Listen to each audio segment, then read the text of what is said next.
Okay, so this is even better. So the Christianity thing sometimes just makes you angry. So somebody says, have some money, it's totally insincere, they're hitting you up, and you give it to them anyway, and you have a moment where you think, okay, well, that was foolish, and then you think, well, okay, well, therefore, for the grace of God go I, and at least I now have some rage. So the covered rage is, I suppose, point to the bar somewhere on children's computer screen, because if academic agents are talking about Kaczynski, then someone who would appreciate the Kaczynski discourse is the notorious computer janitor known colloquially as Vey. So in McVeigh's memo or essay, he makes the point that in the modern technological society, the power principle is thwarted. So it doesn't really matter if you are sort of the size of a tank, have a stab vest, a sword, a gun, a drone, of the phimotic will of the Celts. You're still going to run into a leisure centre manager, and they're going to play with a computer, and some bureaucrat is going to want money, so he's going to go along with that, and therefore the power principle is thwarted into second order pursuits like children's computer games with an abstraction on a system. So Vey is quite clever, so he is a generally grumpy and Kaczynski-like fellow, because he's intelligent enough to turn a paperclip factory into a threading the needle episode which closes a black hole and blows up the universe. Now he can't actually do this, of course, but via a computer game which involves a significant amount of forward planning. The sort of brain you need to actually play Paradox games is generally quite advanced, because these are very, very complex neural networks, and this guy is building in his spare time for fun, because his day job is incredibly demanding. When you're eating, a lot of your calories go up in brain power, it's not the body, and this guy is drained all day because he's hammering his neurons against this grid around us, trying to work out what's happening and failing.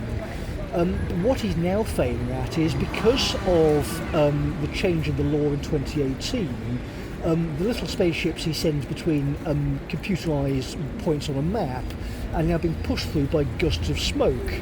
So even if he doesn't know the instance yet, this is at least interesting to a brain like that. His brain can't fail to pick that up. So he's got me wrong in terms of his political theory analysis. So he's sending out his feelers to try and work out what kind of alien life I am. He thinks I'm sort of a generally boring centre-right alien with a torture chamber somewhere. But I'm saying, no, mate, really, we are a driven simulator. We're coming to kill you. It's just that we're coming to kill you out of kindness. So what you need to do, mate, is go and find the managing director and just treat her email box like a sewer. So computer games, any kind of revolting nonsense you want, jokes at her expense, or be polite and professional. Just ask her, her court officer is saying stuff like this. Can you explain why, as the managing director of a British public body, you eyeballed this guy and then refused to respond to matters regarding child safeguarding, when child safeguarding for a guy like me is walk down to a property, break the door down and pull out our staff who've been kidnapped because we know the police are useless, and that was pre-2019, right? So the sort of witness statements I can produce off the cuff are going to tear this woman's head off. Does she think that in any kind of legal sense she can hide from November until the present moment? When I say hide, I mean go into some kind of process where the police and a solicitor that is somehow credible, so someone may be referred to by either Errol Robinson or John Holbrook, sits in the room with her and asks her basic adult Socratic questions. Given that she hasn't done it from November till now, if you're hearing this, do you not want to be here with a drone, a stab vest, backup power, and needing nothing other than water and meat? I need literally nothing at this point other than the private sector to flourish and for supplies, whatever I need, to come through via the current networks that provide this to what was called the laptop class in 2020. The money will keep flowing regardless whether the Brummies like it or not. So they have no other option than to go into this building across the way, this hole down here. Down 2 flights of stairs is the Scottish COVID-19 inquiry building, and they can discuss Birmingham's court service, right? So the laptop in this bag with people in there, along with the people from the American embassy, so the Edinburgh embassy, and they at the end of that process can have that thing. That's going back for analysis, because that shit is what Crenshawism did to a public body. It's not exactly a difficult inference to make. We know that's where it's come from. It came in through CIPD, through our computer screens, so that the people who made the parts in it and the witness statements that are being generated via the content that came through this screen are going to go into criminal proceedings. People are going to go to jail, they're going to be deported, and some of these people are quite possibly going to be executed at the end of this process. Don't think that's true. I will bet my life on it. So, again, this is a children's play along at home game. Where in the world is Carmen Santiago? I think it was the one that the kids looked at. Never my thing. Where in the world is the managing director of Bermondsey Council?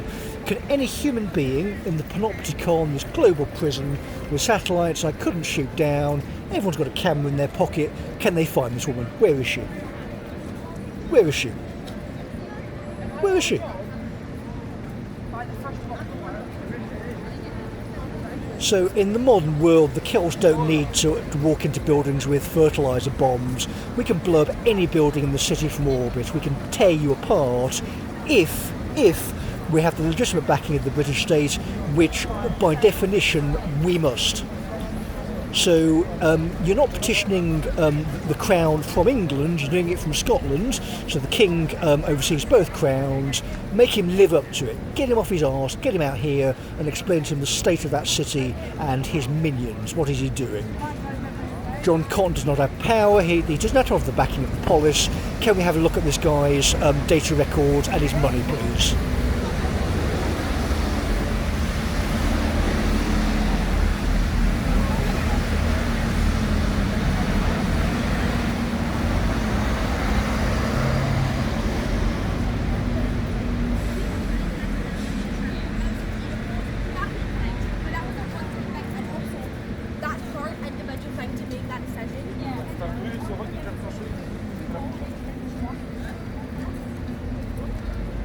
Yeah, in the intro to reduce my level of anger, so yeah, if you're hearing my voice, it is entirely legal to possess cannabis in England, Wales and Scotland if it's prescribed by a psychiatrist, so just yelling this in the street if anyone could hear.